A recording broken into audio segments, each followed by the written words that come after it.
Yo, in recent years, when I've talked about the Russia-Ukraine conflict, I've had some issues with monetization and censorship every single time. It was to keep you away from the topic, but didn't they realize you were even dumber than them? Thanks! That's likely changed due to the shift in American policies after the recent elections. We had to redefine our way of looking at things financially. The question I'm asking myself is, from what point on? When we are ideologically affected by the change in domestic policy of a foreign power, you could say that's interference. The real question is, why are you asking yourself that when it works in your favor?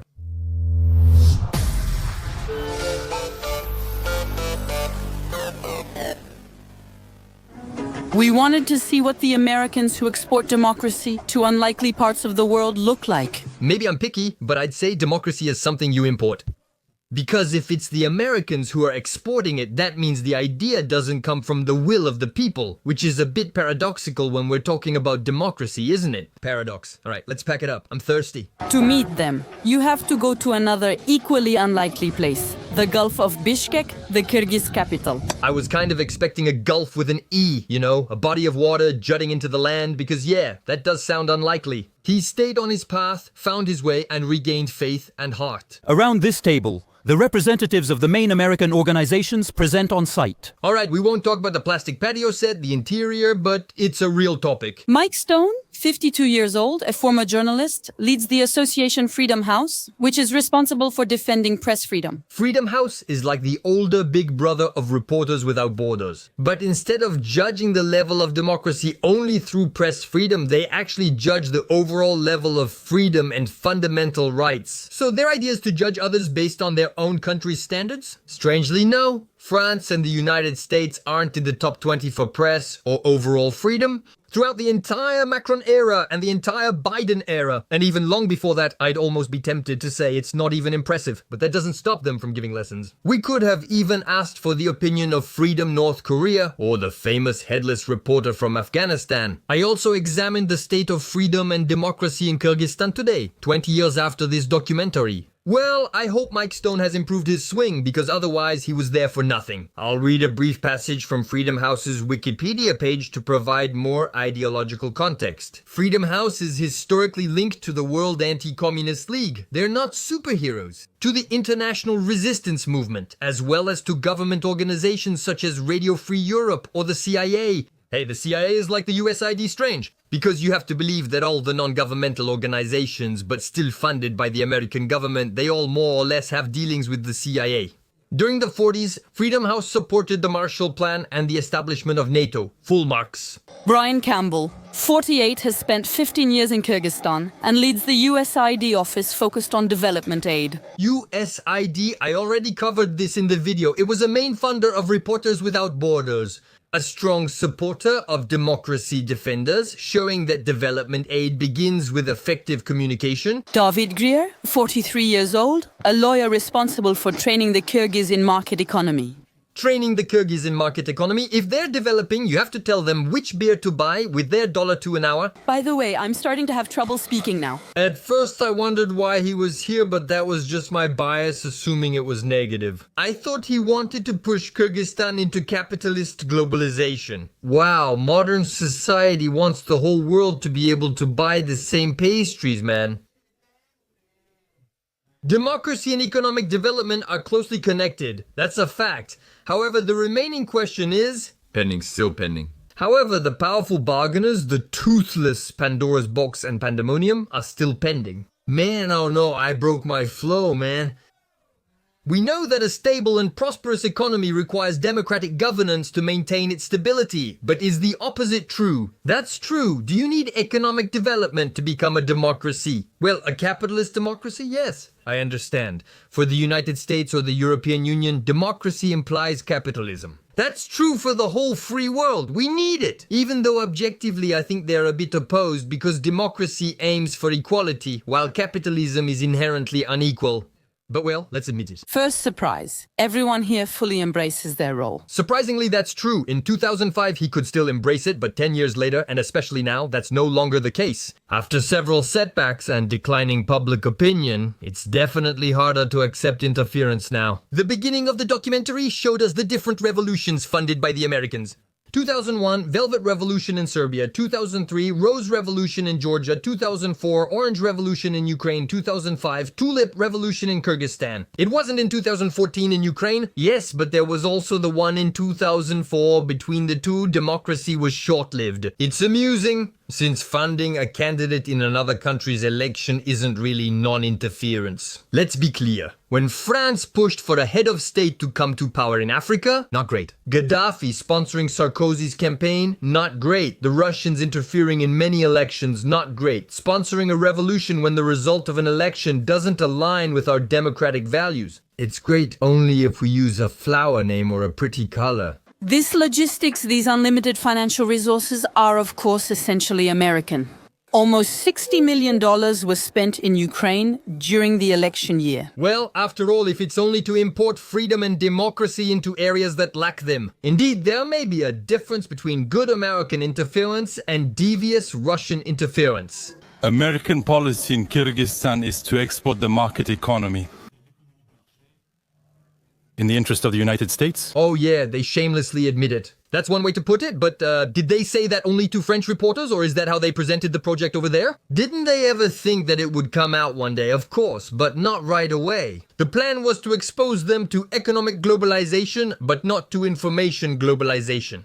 No, hey, focus on me here. Read on my lips, I am the only good guy. And as for our influence here, well, we come with what the developed world has best in terms of economic principles. Wait, let me re-edit so it's more accurate. We bring the developed world's best economic principles, serving the interests of the United States. After that, it's just the basics for any salesman or vendor. To believe, or at least make others believe, that what he has to sell is the best there is. As a salesman, I sold top quality moped horns. It was a killer. What are Washington's political motivations behind all this? Behind us being here? Well, I'd like to know them. I don't know. Oh no, I'm disappointed. I don't know, but I have no problem with what we're doing here. Because I'm convinced it's for the good of the people. And if it works, it will make the world a little better.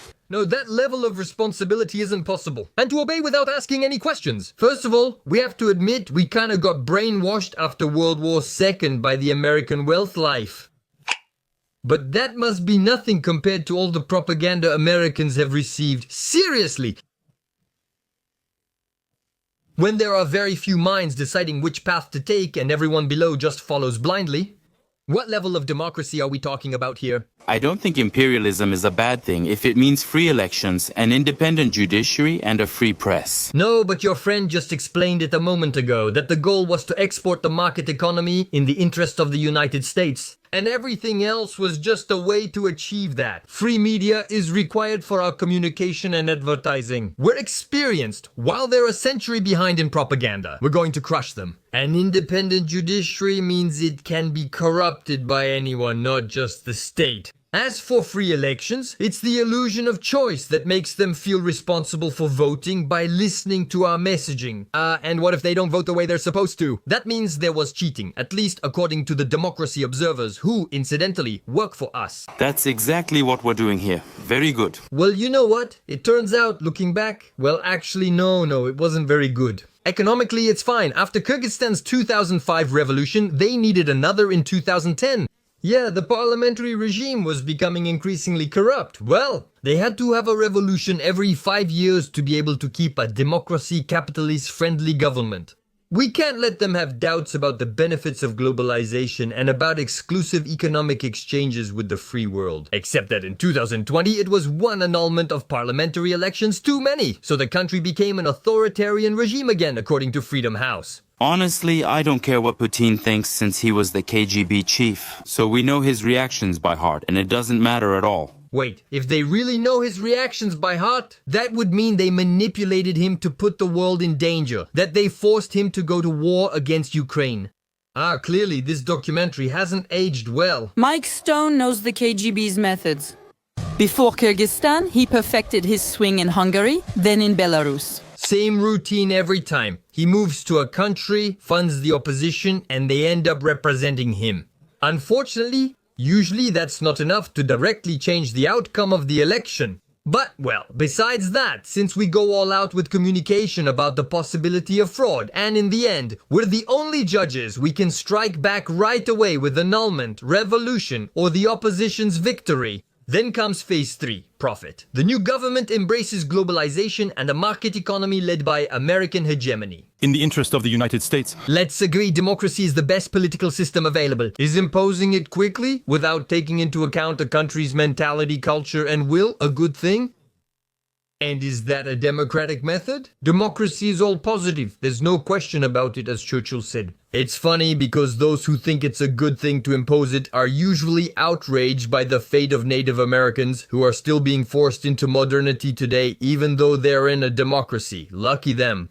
The comparison is a bit much, fair or not. Even accepting the paradox of imposed democracy, the real issue may be everything else that comes with it. Uncontrolled globalization, military bases, and trade bans with some neighbors. Hashtag Russia. Oddly, democracy mostly targets Russia's neighbors. Hashtag the Anti-Communist League. Also political meddling, widespread corruption, and some family-style resource plundering.